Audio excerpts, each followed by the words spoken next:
Good morning students. आज हम paragraph writing सीखेंगे कि किस तरीके से एक एसे लिखा जाता है या पैराग्राफ लिखा जाता है इंग्लिश के अंदर। Let's learn how to write a paragraph.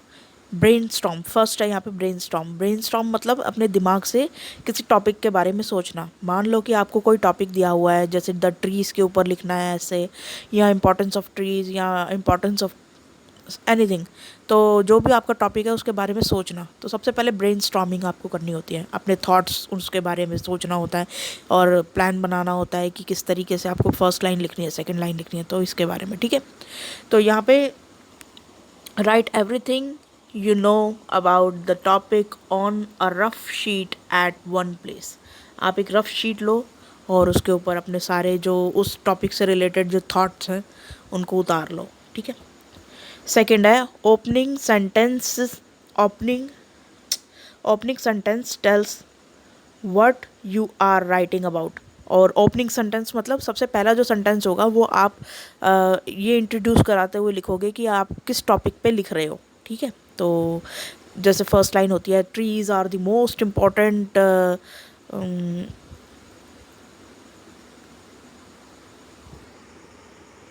Part of our ecological system. ठीक है, तो इकोलॉजी सिस्टम तो हमारे जितना भी पर्यावरण होता है, पारिस्थितिकी तंत्र होता है, उसके अंदर ट्रीज़ का बहुत इम्पोर्टेंट रोल होता है। तो इस तरीके से आप अपनी लाइनें शुरू करोगे, फिर आगे आगे बताओगे ट्रीज़ के बारे में, उसकी इम्पोर्टेंस के बारे में। ठीक है, तो ओपनिंग लाइन जो होती है वो सबसे अच्छी होनी चाहिए। Decide your opening sentence. Next है third, add the details on the given topic using examples. फिर आप अपने उस टॉपिक की डिटेल्स लिखोगे कि क्या इम्पोर्टेंस है, क्या बात है, कैसे टॉपिक को आगे बढ़ाना है। ठीक है ना, और उसके अंदर एग्जाम्पल्स दोगे आप अपने थॉट्स को शेयर करके। नेक्स्ट है fourth, closing sentence is the best sorry closing sentence is the last sentence of the paragraph. जो पैराग्राफ होता है वो उसको लास्ट में क्लोजिंग सेंटेंस से हम एंड कर देते हैं। It repeats what you want to say in the paragraph. तो ये आपकी एक रिपीटिशन होती है दोबारा से लास्ट वाले सेंटेंस में कि आप किस टॉपिक के बारे में आपने जो लिखा है उसमें आपके लास्ट थॉट्स होते हैं कि आप लास्ट में क्या सोचते हो उसके बारे में। ठीक है, आप क्या कहना चाहते हो उस पैराग्राफ में, तो एक लाइन में आप उसको कहकर ख़त्म करते हो अपना पैराग्राफ। अब यहाँ पे फर्स्ट देखो, question number 1, right a paragraph on the most important person in my life. आपको जो आपकी लाइफ में जो सबसे इम्पॉर्टेंट पर्सन है उसके बारे में आपको एक ऐसे लिखना है। ठीक है, तो यहाँ पे देखो, opening sentence, the most important person in my life is, कौन हो सकता है? तो यहाँ पे मदर भी हो सकती है, फादर भी हो सकते हैं, या फिर आपका कोई भाई बहन, या कोई फ्रेंड हो सकता है, या कोई अंकल हो सकते हैं, आंटी हो सकती है, या कोई टीचर हो सकती है। तो जो भी आपको पता है आप लिखो। ठीक है, जो भी आपको लगता है कि आपका मोस्ट इम्पॉर्टेंट रोल है उसके मतलब उनका आपकी ज़िंदगी में। ठीक है, तो यहाँ पे मैंने माय मदर को लेकर लिख दिया है कि भाई मम्मी, एक बच्चे की ज़िंदगी में सबसे ज़्यादा जो अच्छा रोल होता है वो एक मॉम का ही होता है। तो यहाँ पर मैंने मदर को ही एज अ रोल मॉडल यहाँ पे ले लिया है। तो अगर आपको कुछ भी नहीं सोचता तो आप यही लिख लोगे। ठीक है, नेक्स्ट यहाँ पे देखो, अब the most important person in my life is my mother. 3 reasons why she is important to you. तो यहाँ पे आप शी फिलअप करोगे। ठीक है, कि अगर मदर है तो देखो मॉम के लिए जो है वो शी ही यूज़ होगा ना, फीमेल के लिए शी यूज़ होता है। और अगर फादर है तो ही आप लिखोगे यहाँ पे। अगर फादर होते तो मेल्स के लिए ही यूज़ होता है। ठीक है, तो आप ही लिखोगे अगर फादर यूज़ कर रहे हो तो यहाँ पे देखो, यहाँ पे आ जाएगा शी, ये ही मत लिखना यहाँ पे। ठीक है, ये काट दो। She is a very loving and caring person. वो बहुत प्यार करती है मुझे और बहुत ही केयरिंग पर्सन है। शी यहाँ पे फिर से ही काट दोगे। ठीक है, she takes care of my daily necessities, like वो मेरी रोज़ की ज़रूरत की चीज़ों का ख्याल रखती है, जैसे कि फूड, स्टडीज़, फिटनेस एट्सेट्रा। तो खाना और साथ में मेरी स्टडीज़ का और मेरी फिटनेस का पूरा ख्याल रखती हैं। ETC का मतलब होता है एट्सेट्रा, वगैरह वगैरह। ठीक है, ETC एट्सेट्रा एट्सेट्रा एट्सेट्रा की ये शॉर्ट फॉर्म होती है ETC, और इसका मतलब होता है वगैरह वगैरह।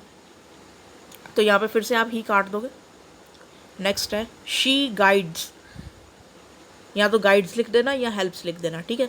She helps me when I face any problem, मैं जब भी किसी मुसीबत का सामना करती हूँ तो वो मेरी हेल्प करती हैं। शी, यहाँ पे फिर से ही काट दोगे। She helps me in my studies, वो मेरी स्टडीज़ में हेल्प करती हैं। और आगे की लाइनें में एक्चुअली यहाँ पे जगह कम थी तो इसलिए मुझे यहाँ लिखना पड़ा, ठीक है। तो ये वाली लाइनें सीधा यहाँ उतार लेना। तो यहाँ पर आ जाएगा स्टडीज़ के बाद कॉमा लगा के फिर guides me while doing my school homework, कि वो मेरी हेल्प करती है मेरी स्टडीज़ में और मेरे होमवर्क के टाइम मेरी हेल्प करती हैं, और prepare delicious food for me, और मेरे लिए अच्छा अच्छा खाना पकाती हैं। क्लोजिंग लाइन, क्लोजिंग लाइन मतलब आपकी लास्ट लाइन होगी, तो आप इसको प्लीज़ मिटा देना, ठीक है। ये क्लोजिंग लाइन मत लिखना है। और ये एग्जाम्पल ऑफ इफ़ एनी है ना, ये भी हटा देना। ये वाला मतलब पूरा का पूरा लिखने के बाद यहीं पर ही फुल स्टॉप लगा देना। और ये एग्जाम्पल मतलब यहाँ पे लिखा हुआ है ब्रैकेट के अंदर कि अगर आपके पास कोई और एग्जाम्पल है तो आप वो भी अपनी तरफ से सेंटेंस बना के लिख सकते हो। तो यहाँ पे लास्ट लाइन आपकी ये होगी, so my mother is my role model, ठीक है। तो लास्ट में आप लिखोगे सो माई मदर, तो मेरी मदर जो है, सो का मतलब हिंदी में होता है तो, ठीक है। तो मेरी मदर जो है वो मेरी रोल मॉडल है। रोल मॉडल मतलब मैं उनको जो है अपना आदर्श मानती हूँ। तो नेक्स्ट अब यहाँ पे देखो पैराग्राफ नेक्स्ट दे रखा है, टॉपिक आवर प्लैनेट अर्थ, हमारी पृथ्वी, हमारा ग्रह पृथ्वी। तो यहाँ पे अर्थ is the most unique, unique आप फिलअप कर लोगे, unique planet in the solar system. तो हमारे सोलर सिस्टम में सबसे यूनिक प्लैनेट कौन सा है? अर्थ है।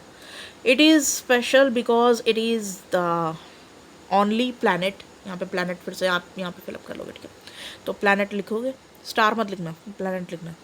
प्लैनेट ये बहुत स्पेशल है क्योंकि ये प्लैनेट जो है वेयर लाइफ एग्जिस्ट, ये एकमात्र ऐसा प्लैनेट है जहाँ पे लाइफ है, मतलब जीवन संभव है, ठीक है। नेक्स्ट यहाँ पर हो गया, इट इज़ द थर्ड, हमारी पृथ्वी सूरज से कहाँ पर है? थर्ड पोजीशन पे है, ठीक है ना। तो पढ़ा होगा 6th क्लास में है, ज्योग्राफी में फर्स्ट चैप्टर था शायद, तो उसके अंदर ये था कि it is the third planet, third of the 8, कितने प्लैनेट्स हैं? 8 प्लैनेट्स हैं, ठीक है। तो यहाँ पे 8 आएगा दोनों में से, तो 9 प्लैनेट्स नहीं है, 8 प्लैनेट्स हैं, तो इसको काट देना 9 वाले को, ठीक है। अच्छा, 8 planets in the solar system from the sun, तो सन से कितनी पोजीशन दूर है? थर्ड पोजीशन पे हमारी पृथ्वी, ठीक है। नेक्स्ट हो गया, थर्ड मैंने ऑलरेडी फिल कर रखा है और सन भी मैंने ऑलरेडी फिल कर रखा है। अच्छा, वो जहाँ जहाँ जगह मिलती है ना फिर वो फिलअप कर देती हूँ, लेकिन जहाँ छोटा स्पेस होता है ना तो वहाँ अलग से लिखना पड़ता है, ये तो मैं छोड़ ही देती हूँ ऐसे ही। फिर यहाँ पर हो गया कि हमारी पृथ्वी को यूनिक क्या चीज़ बनाती है? एयर एंड वाटर, तो हम एयर एंड वाटर यहाँ पे फिलअप कर लेंगे। Present on earth makes life possible, तो जो पानी और हवा ने मिलकर अर्थ पे जीवन को संभव बनाया है। और अब एक्चुअली कुछ ये 2 लाइनें दे दी थी तो मैंने अपनी तरफ से सेंटेंस बना दिया। It looks blue from the surface of the moon due to the presence of the water, तो हमारी पृथ्वी जो है वो ब्लू कलर की दिखाई देती है जब भी हम चांद से देखते हैं पृथ्वी को, ठीक है। तो चांद पे से मतलब जब स्पेस वाले जाते हैं चांद पर, जब उतरते हैं तो वहाँ से 2-4 फ़ोटोज़ ली थी अर्थ की, तो उसमें पूरा ब्लू प्लैनेट दिखाई दे रहा था, देख लेना कभी गूगल पे सर्च करके, ठीक है। अच्छा, नेक्स्ट हो गया यहाँ पे लास्ट सेंटेंस हो गया हमारा, earth is the home to man and other living beings, तो अर्थ जो है वो हमारा घर है इंसानों के लिए भी, मैन का यहाँ पे इंसान की तरह, ठीक है, इंसानों के लिए और साथ में अदर लिविंग बींग्स दूसरे प्राणियों के लिए भी। We should protect our planet, हमें अपने प्लैनेट को प्रोटेक्ट करना चाहिए, शुड का मतलब होता है चाहिए, ठीक है। तो हमें अपने जो प्लैनेट है उसको सेव करना चाहिए, उसको प्रोटेक्ट करना चाहिए, ठीक है। तो हमारी आज की वर्कशीट कंप्लीट होती है। आई होप आपको ये पैराग्राफ राइटिंग समझ में आया होगा कि किस तरीके से लिखना है। Thank you.